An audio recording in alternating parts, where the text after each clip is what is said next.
we hear in the first reading, the prophet Jeremiah reveals God's displeasure to the leaders of Israel at that time. This is because they think only of their own interest and not the welfare of God's people. Brothers and sisters, we can understand how God feels because even today, we can still experience these types of leaders, even in the church. Leaders who don't really work for the betterment of society. In the past, and perhaps even up to present time, we experience some unfortunate leaders who are not sincere in their service to the people. And if we have leaders like this who suffers, the people. Dr. Martin Luther King Jr. once said, "We need leaders not in love with money, but in love with justice. Not in love with publicity, but in love with humanity." That's what we need for leaders, not after of their own self-interest, but love for their people. Leaders, kings, and rulers in the Old Testament are called shepherds. Why? Because they are expected to do God's work as shepherd to God's people. Kings and rulers are supposed to be God's representative in the midst of His people. How beautiful it is, brothers and sisters, if all our leaders have this kind of understanding in their leadership. It would be very fitting to call them honorable. Honorable because they bring God and His love and message to His people. But we know for a fact that there are leaders that displeases the Lord, Leaders who are not doing what pleases God. And God will not be pleased with our wrong and evil leadership. And what are the things that displeases the Lord? Self-interest is the first one. And of course, corruption, defending illegal drugs or illegal businesses, or defending immoral laws, and ignoring the poor. These are the things that displeases the Lord. That is why in our first reading from the book of the prophet Jeremiah, the Lord says, "Woe to the shepherds who mislead and scatter the flock of my pasture, says the Lord. Therefore, thus says the Lord, the God of Israel, against the shepherds who shepherd my people. You have scattered my sheep and driven them away. You have not cared for them. But I will take care to punish your evil deeds." That's what the Lord warned for all the leaders. That one day, in the judgment day, there will be punishment. We will pay for the evil deeds that we do to His people. God promised that He would send shepherds who would gather back His people so that they would no longer live in anxiety and fear.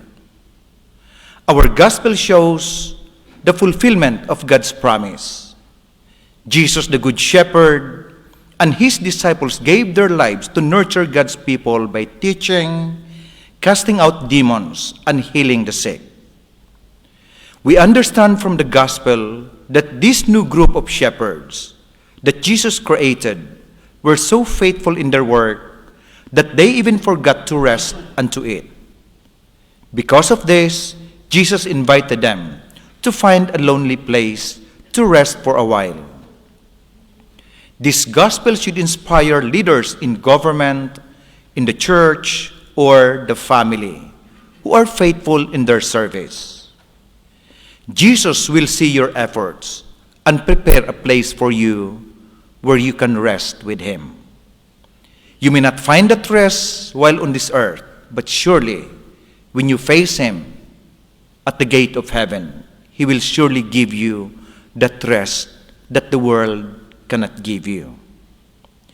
When Jesus saw the people following him, he felt great pity because they were like sheep without a shepherd. The sheep is a kind of animal that is easily misled and has no protection against evil.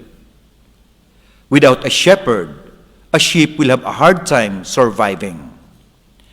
Like a sheep, man has a great need for the guidance and protection of a shepherd.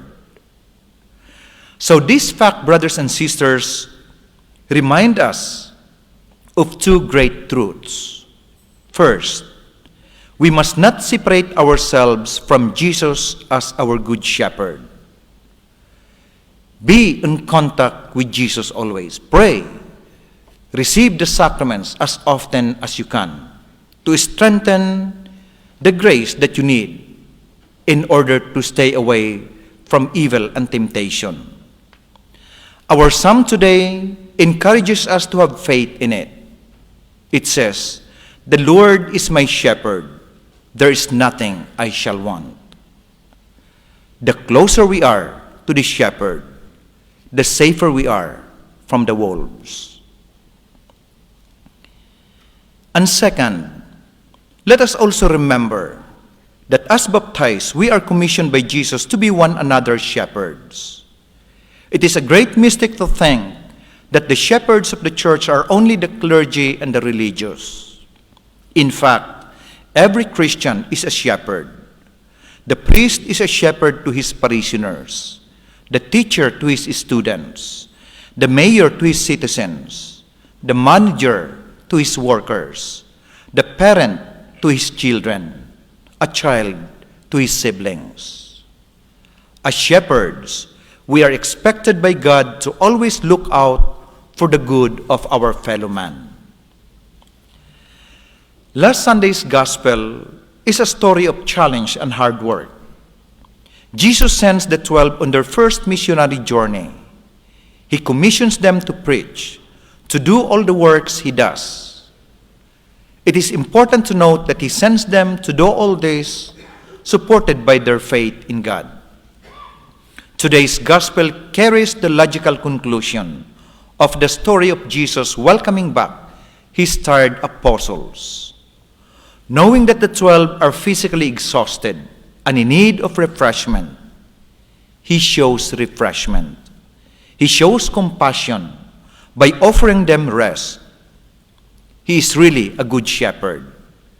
The rest he offers is above all a time during which the apostles could recharge their spirits in prayer and retreat. Just like batteries, they are already weak and in need of recharging. Our Lord's invitation to rest is not just a pious gesture given only to a chosen few, but an indispensable call to all of us to find some needed silence and solitude. In other words, a desert place. We need time to reflect and see our work as coming from, going to, and centered in our relationship with God through Jesus. In our relationship with God through Jesus, we must guard ourselves of being overactive, of constant activity, and of heresy work. There must be time with God, a time to listen to God's word, a time with family and friends. That is why Jesus invites his disciples to a deserted place, because they need rest. Jesus wants them to take care of their body and soul. They need to eat, drink, and rest. More importantly, they need to be together as a community to share and reflect on their own ministry. They need to pray and enjoy solitude. Jesus does not want to destroy the balance between the active ministry and the contemplative aspect. Jesus Christ is the Good Shepherd, and he asks us to be good shepherds also, to take care of our flocks and spread his teachings. May Jesus Christ be praised.